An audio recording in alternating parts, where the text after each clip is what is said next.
Bangsal Bedah, salah satu rumah sakit X di Kota Padang, terdapat seorang pasien bernama Tuan J, usianya 62 tahun menderita penyakit katarak.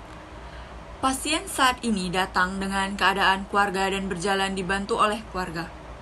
Sebelumnya, pasien telah menjalani operasi katarak kemarin dan sedang menjalani perawatan post-op katarak. Pasien tampak tertidur dengan tenang dengan didampingi keluarga di sampingnya.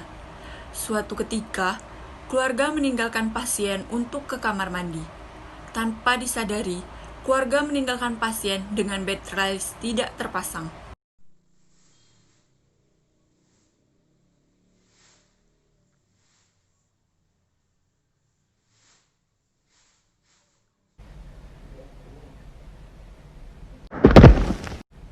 Hah? Suara apa itu?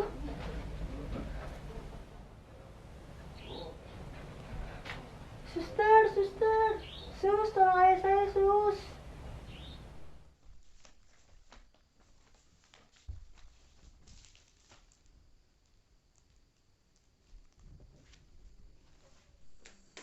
Iya bu, ada apa bu?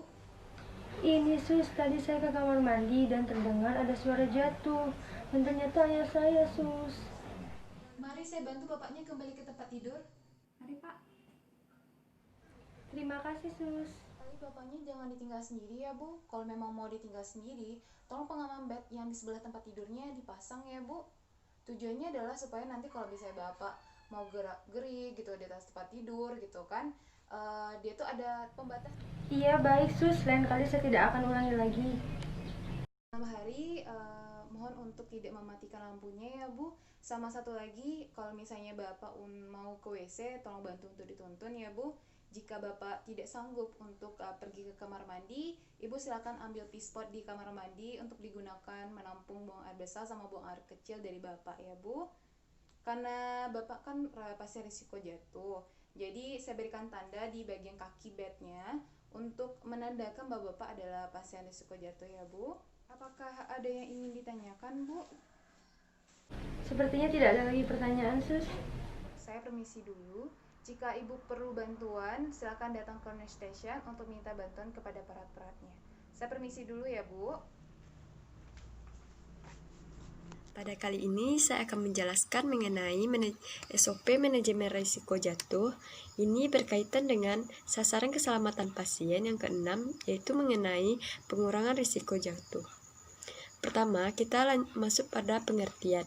Manajemen risiko jatuh adalah suatu langkah yang dilakukan untuk mencegah jatuh pada pasien yang memiliki risiko jatuh berdasarkan perhitungan skala Morse atau Humpty-Dumpty. Tujuannya yaitu untuk mencegah risiko terjadinya jatuh pada pasien dengan rawat inap. Kebijakan ini sesuai dengan SK Direktur Nomor Tahun tentang Kebijakan Asesmen Pasien. Prosedur yang dapat kita lakukan yaitu yang pertama menghitung skor risiko jatuh dengan menggunakan skala jatuh Morse untuk dewasa atau Humpty-Dumpty untuk anak-anak. Yang kedua, menerapkan langkah-langkah pencegahan untuk mengurangi risiko jatuh sesuai skor. Misalnya, pada risiko rendah, kita perlu memastikan bel mudah terjangkau, roda tempat tidur pada posisi terkunci, posisi tempat tidur pada posisi terendah, pagar pengaman tempat tidur dinaikkan, anjurkan pasien untuk memakai alas kaki anti-slip. Selanjutnya, anjurkan pasien meminta bantuan yang diperlukan. Pastikan bahwa jalur ke kamar mandi atau ke kamar kecil bebas dari hambatan.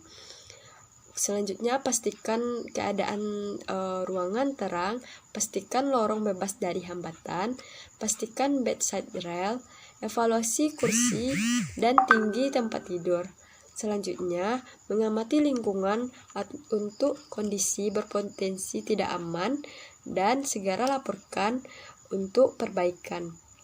Selanjutnya dapat kita lakukan yaitu pastikan pasien yang diangkut dengan bedcar atau tempat tidur posisi bedside rail dalam keadaan terpasang. Selanjutnya, kolaborasi dengan pasien atau keluarga untuk memberikan bantuan yang dibutuhkan. Selanjutnya, informasikan dan mendidik pasien serta atau anggota keluarga mengenai rencana keperawatan untuk mencegah jatuh. Selanjutnya, resiko sedang. Yang pertama, lakukan langkah pencegahan untuk resiko rendah. Yang kedua, pasangkan stiker khusus berwarna kuning sebagai tanda resiko pasien jatuh. Yang ketiga, tempatkan tanda resiko jatuh pada tiang infus pasien.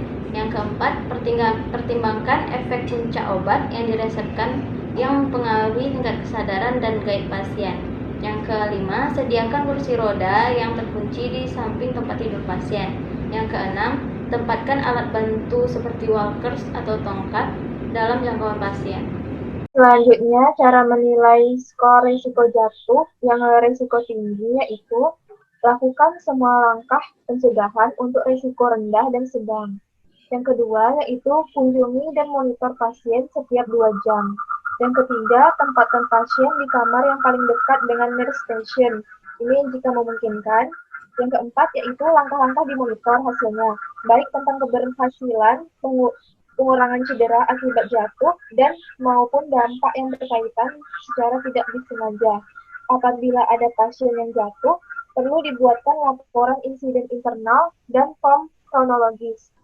Formulir diisi lengkap dalam waktu 2x24 jam, kemudian diserahkan kepada unit masing-masing dan dilaporkan ke Pokja SKP-nya. Terima kasih.